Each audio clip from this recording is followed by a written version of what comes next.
What's up, guys? I decided to make this little video. How is it going today? For me, it's going really good, but I want to know, how are you doing? Um, this is my second day quitting smoking weed. Yesterday, I went all day and I didn't smoke and I didn't drink. And today is day number 2, and I do not want to jinx myself because I've already kind of done this whole thing before, and then I make a video about it, and then something happens and I slip up. And it's a Friday night, and I know people are going to be calling me, people are going to be hitting me up, they're going to want to hang out, but it's my second day not smoking weed, um, also not drinking. It's a Friday night, so I'm not going to answer people's calls. I've already told myself in my head. Usually I'll just answer the phone and I would say, like, sorry, I can't make it, or, something else. But today I've decided I'm not even going to pick up their calls if they call, because I can't handle that. I can handle being by myself, and I can handle staying away from smoking, drinking. But when it comes to getting around other people, it's easier to slip up because they have that stuff around them. I don't have that stuff around me.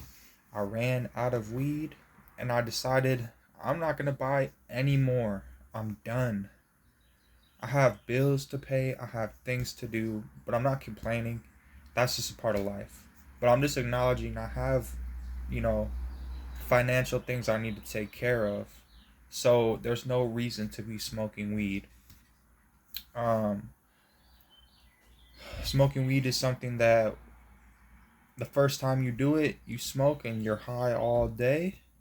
Uh, then after about a week, you might feel like you gotta smoke twice a day. The second week, you might feel like you gotta smoke 3 times a day, right? Maybe around midday, maybe around 5 o'clock, and before bed.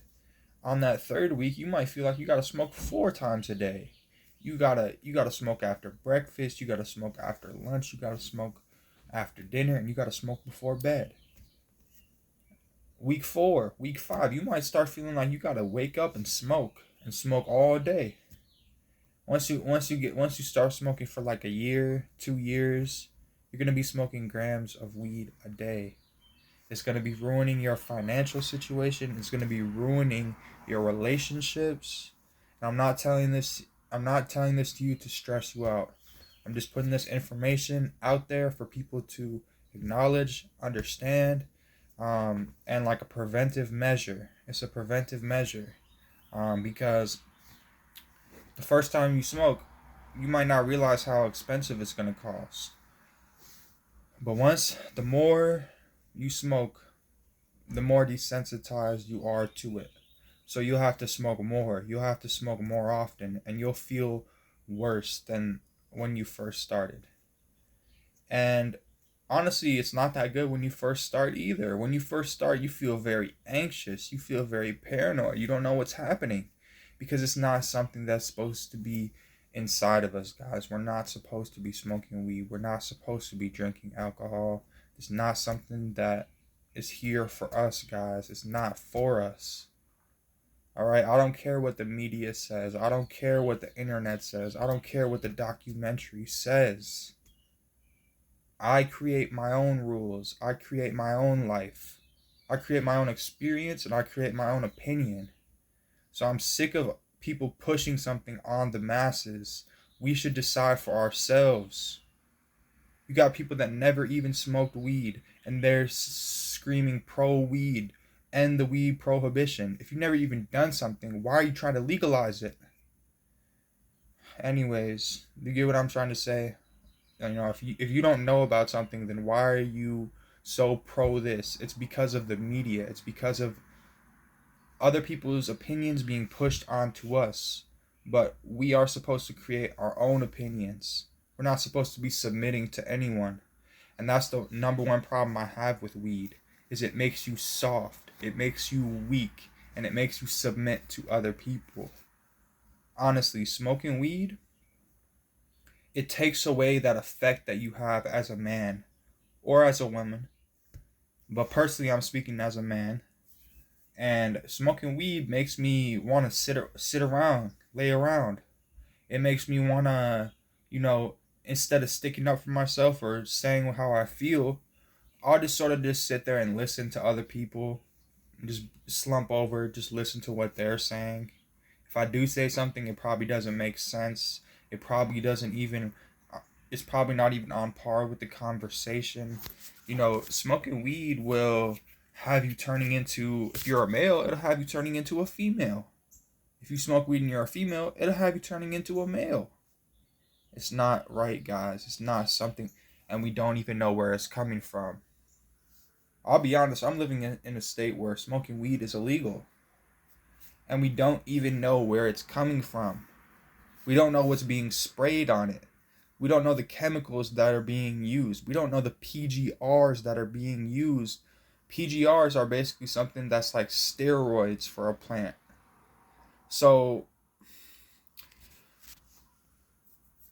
something that's illegal, and I think weed should be illegal, but I'm not gonna say it should be illegal or shouldn't be illegal because, I'm not even sure of that.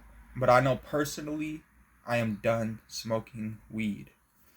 But when weed is illegal, you don't know what you're buying because you're buying it illegally. You're buying it from the black market.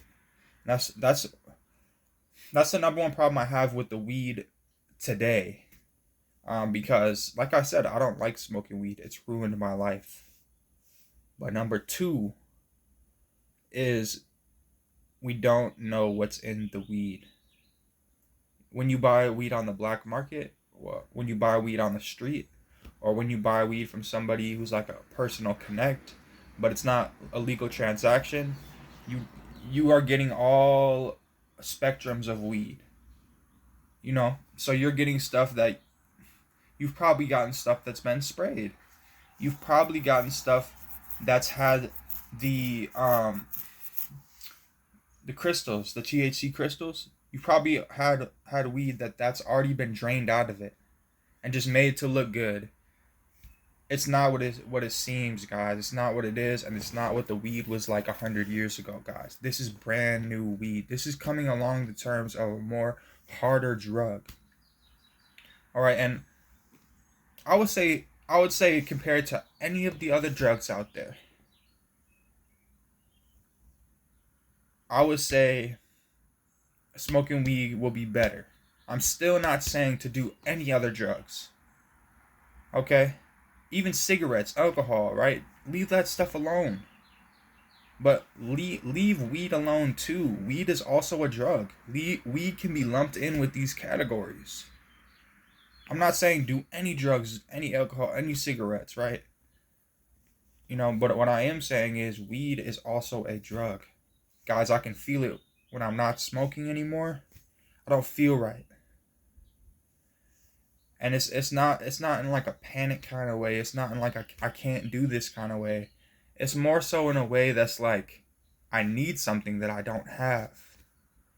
And I have bills coming up, and I don't even have the motivation to go out and do what I have to do.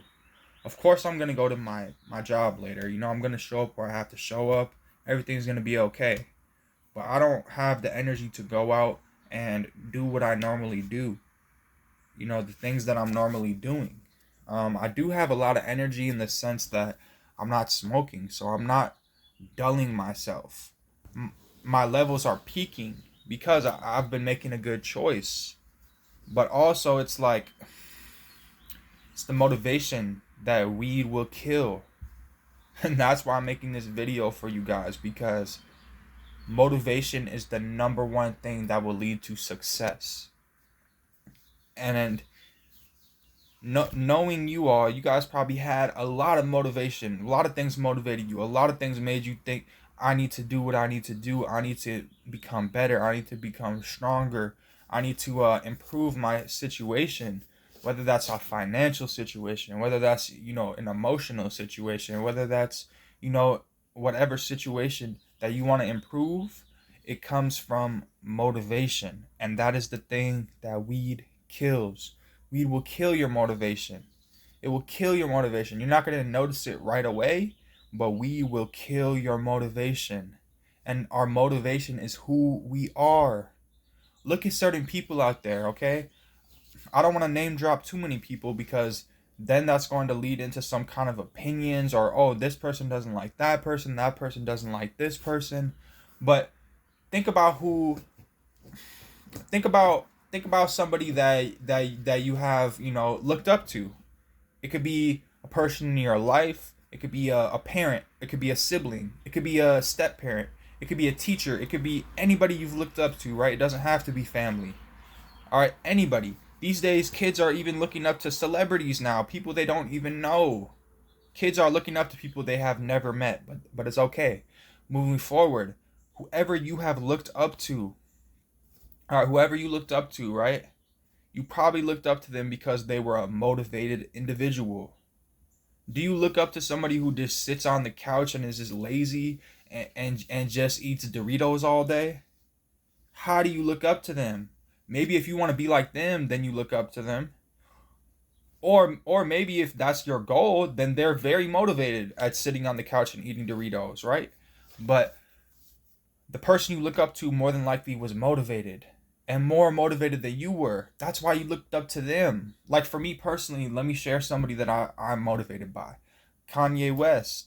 He motivated me because of the fact of just, I don't know him personally or anything like that, but Kanye West is someone I look up to because he's a motivated individual. No matter what bad things you have to say about him, he changed his life, his family's life, and that's all you can ask for is the motivation to, especially as a man, it's about where you want to get to. It's not about where you're at right now. It's about your vision and where you want to get to, and your motivation. You got to have the vision and you got to have the motivation. And these things are going to help you quit smoking weed. All right, these things are going to help you across all borders of your life. But let me tell you another person I looked up to in life. All right. So I haven't planned this video out or anything like that, so I'm just trying to think of the person that I look up to. But before I say that person, let me tell you, a person I look up to is myself. I look up to myself more than most of the people in my life because I have motivation. And people don't always see that I have motivation. All right? People don't always see that I have this motivation. But when I do what I do, then people see that I'm motivated, right? For example, I recycle metal. You might not know about that, or you might know a lot about that, but you can take metal and you can recycle it and you get paid for it, right? And most people say, you recycle metal? Why do you do that? Does it pay a lot? But that's the thing. It's something that pays if you're motivated. If you can go out and you can get people to give you their metal so you can recycle it, and you can shake people's hands, you can get out there, you can be a human being. Just like with any business, it has more to do with your social skills than it has 50-50, your social skills and then the work that you do. If I was removing metal from somebody's yard and I broke their window, they're never going to call me again. Or if I was talking to somebody and I didn't look them in the eyes and I didn't shake their hand and I was being disrespectful, they're never going to call me again. That's why it's important to have social skills mixed with motivation, hard work. This is how you can complete your goals. So one person I looked up to, right, is we were playing basketball, right? And, I love to play basketball, but it's mostly for fun. And I was playing basketball with these people that they were playing this as like, this is like do or die. And I played basketball with them, and he kind of like smacked me on the butt, and he's like, come on, man, you gotta bring it next week. You gotta play better next week. We lost. He's like, were you even hustling? Were you even trying? I'm a tall dude, and I was kind of just like under the rim, just trying to get rebounds, but it wasn't working. And he told me,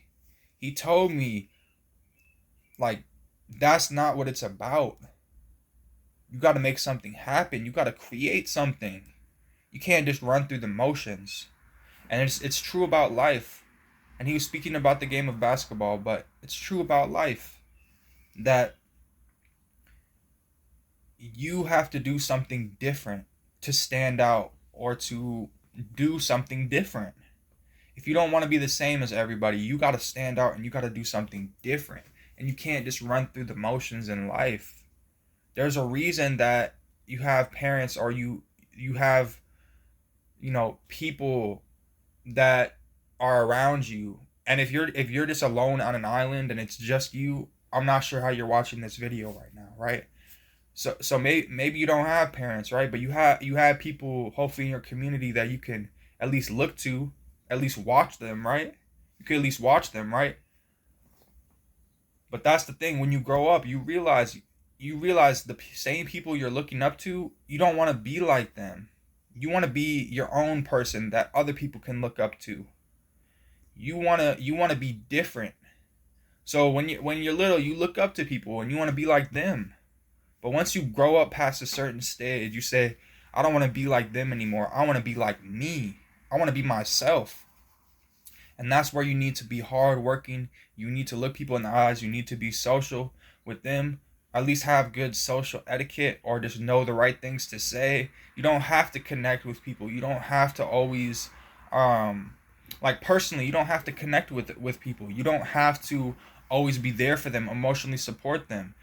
As long as you say the right thing at the right time, and you have good, what would the word be? The word would be like, you just have good common sense when it comes to like social situations. That's all you need. And if you don't have that, just learn how. It's not that hard. Make yourself uncomfortable. Put yourself in situations where you talk to somebody new, and then you'll learn something new for your next interaction. But this is not something like we need to connect with everybody and we need to always put our heartstrings to everybody, right? Some things you gotta keep a secret. Some things you gotta keep it to yourself. There's ways to accomplish what you need to accomplish without revealing all your secrets, without telling people your life story. There's a time and a place for that, right? There's plenty of times you can give people your life story. You can tell them what you're going through. Just like this video right here, right? This is what I'm doing for y'all, because I figure if I share something, maybe it could help somebody else out there. And it also helps me. But all I'm saying is, it's not a time and a place all the time. There's time and a place for that, right? For a situation where you could help somebody, or they could help you, or you just feel like, speaking. But when it comes to your goals, where you want to be, unless that goes directly with where you want to be and the goals you have, then it's more important just to be in the right place, the right time, to say the right thing, and you're going to be more successful than the person that was too lazy to get out of bed, said the wrong thing, or just they weren't using their intuition to find the right place at the right time. Right? People don't listen to their intuition. They'll listen to their smartphone, or they'll listen to a TV show, or they'll listen to the internet, and they wonder why they're not getting where they want to go, because we have a different journey ourselves than other people. So you have to listen to your intuition. You can't listen to other people. This is a key point I want to make, that a lot of people will listen to other people. And if you're under 18 and you're listening to your parent, or you're listening to your guardian, then that's fully acceptable. Okay? But I'm telling you, once you're over 18, once you're out of high school, or once you're out of college, or maybe you're under 18 but you don't live at home, you're looking after yourself right now, it's more important to listen to your own intuition than anybody. I don't care if they think you're dead wrong. It's listen to your intuition over anybody else's opinions or thoughts. Don't get me wrong, you can hear them out, you can hear what they have to say. They might even influence what your intuition is thinking. But don't just listen to people and ignore your intuition. It's important to listen to your intuition, because think of intuition. That's what's inside of you. That's how you feel inside. So it's very, very, very important to listen to your intuition if you want to be successful. All right, and your intuition goes into all facets. Your intuition will go into your hard work, right? When you want to quit, your intuition is going to say, keep pushing and you'll get there. When you talk to people, your intuition is going to let you know the right things to say, when to shake their hand, when to smile. If you ignore your intuition and you just go based off something you read on the internet, you're going to be extremely awkward and people aren't going to understand you at all, or get what you're trying to accomplish. Okay? So, sorry if I kind of drilled these points home, but I'm just trying to share with you guys some things that I have learned. And I'm also trying to vent to you guys a little bit how I'm on day 2, no weed, no alcohol, and it's only been 2 days. This is only the second day, but I'm already sure of myself that my intuition is already sure of myself that, there's no point to smoke weed. You're just draining your bank account. There's no point to smoking weed at all. At all. It's fake. It's a fake feeling. It's not real. It's not a real feeling. These are things that are coming from the outside and polluting you. It's polluting your brain. It's frying your brain. And it's controlling you. Weed, marijuana, it has a control over you. And if you're just starting, I hope you put it down. Because the sooner you put it down, the easier it is. You see how I'm kind of like all over the place and I'm not really, I have good things to say, but I'm not really getting them across in the most best way. I don't want to blame this on using marijuana and alcohol, but it probably is a factor in why I am the way I am. And looking back, once you turn a certain age, you think, wow, that time is all gone and I can't go back and change it. But it makes you that much more sure of yourself that it's good that you quit smoking. It's good that you quit drinking. Because you see all these other people, family members, friends, relatives. It could even be, teachers or, co-workers, right? And they're still smoking weed, they're still drinking. You don't know what all they do. They might even do other stuff. And you feel so thankful that that's not you anymore. And I have quit multiple times. So I have experienced this other times. I've quit for 6 months before. I've quit for 1 month. I've quit for a year. I have been there, guys. And it felt more better when I was sober than when I was under the influence. Because let me tell you what, all the times I was under the influence, I do not remember. I remember the moments where I was sober. Because when you're sober, you really connect with your true emotions. Drinking numbs your emotions. Smoking makes you feel something that's not real. Okay? So, if you cannot be sober, you're not strong enough. Okay? You're not able to say, long term, this is the better choice. I'm just being honest that if you're, and obviously everybody's at a different stage of addiction. So you have to factor that in. But I'm just saying that if you can't put the alcohol down, if you can't put the marijuana down, if you can't stop the drugs that you're doing, you're still a little bit weak and you're sick. You are sick. But you are also weak. There's a reason that you turn to that stuff in the first place. And if you want to be strong, be sober. You're more stoic, you're more manly. Women attract to you better when you are sober. Because like I said, weed can make you more feminine. Even alcohol can make you more feminine. When someone starts putting back a couple drinks, they start talking a lot, right? They start opening up a lot. That's very similar to how women are just naturally already like that. So why if we're masculine, why do we want to do what women are doing?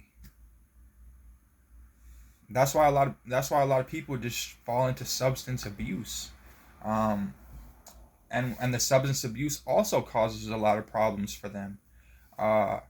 Because if they would go sober, they will become their natural self again.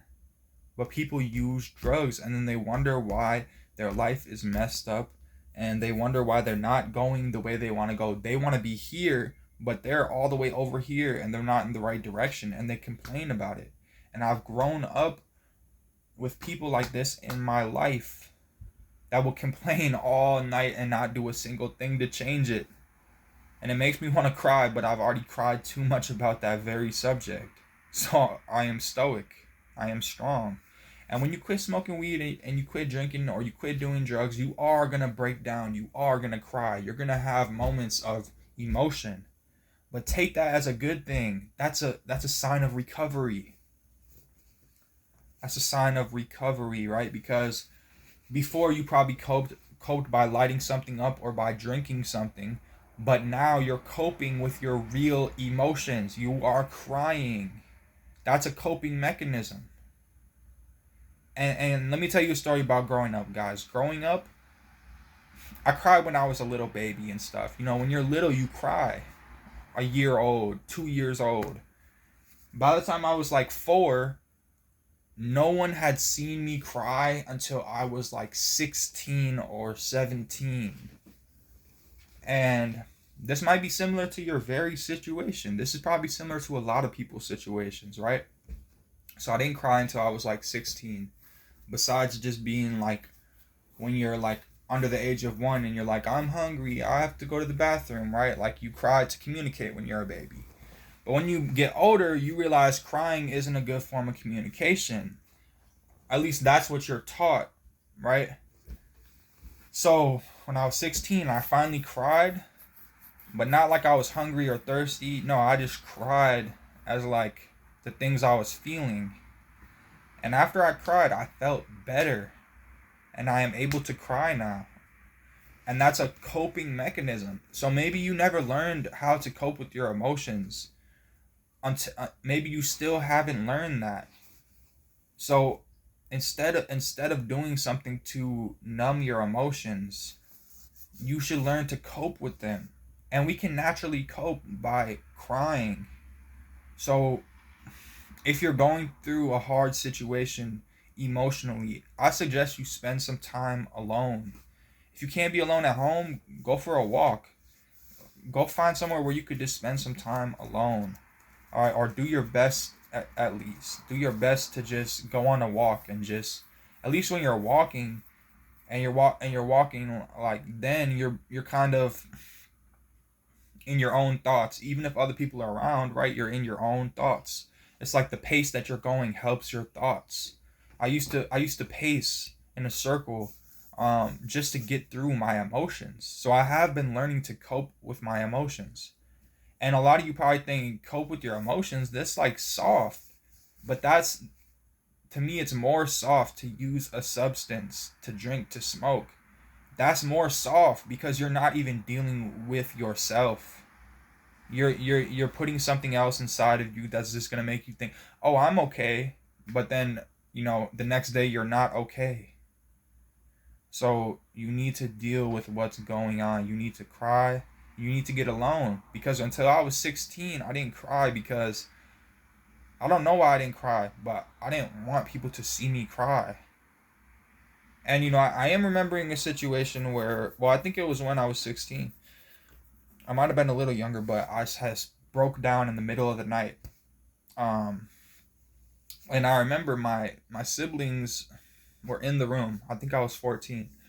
So I was still, sharing a room with my siblings. And I remember when I would cry, I would try to like cover my mouth, cover my nose, because I did not want them to hear me crying. Because they're younger than me. And they need to see me as a strong person. And if I'm crying, then, maybe they're not going to feel safe.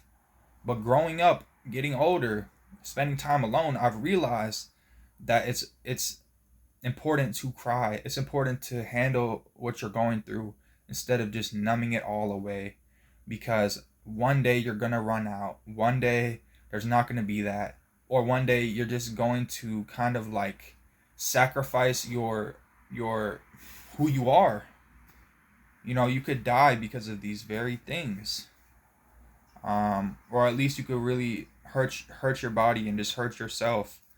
Even if you don't die, you could just be suppressing yourself and becoming a worse human being. So it's really important to stay sober, guys, And thanks for watching my video. Seriously, God bless. I love you guys.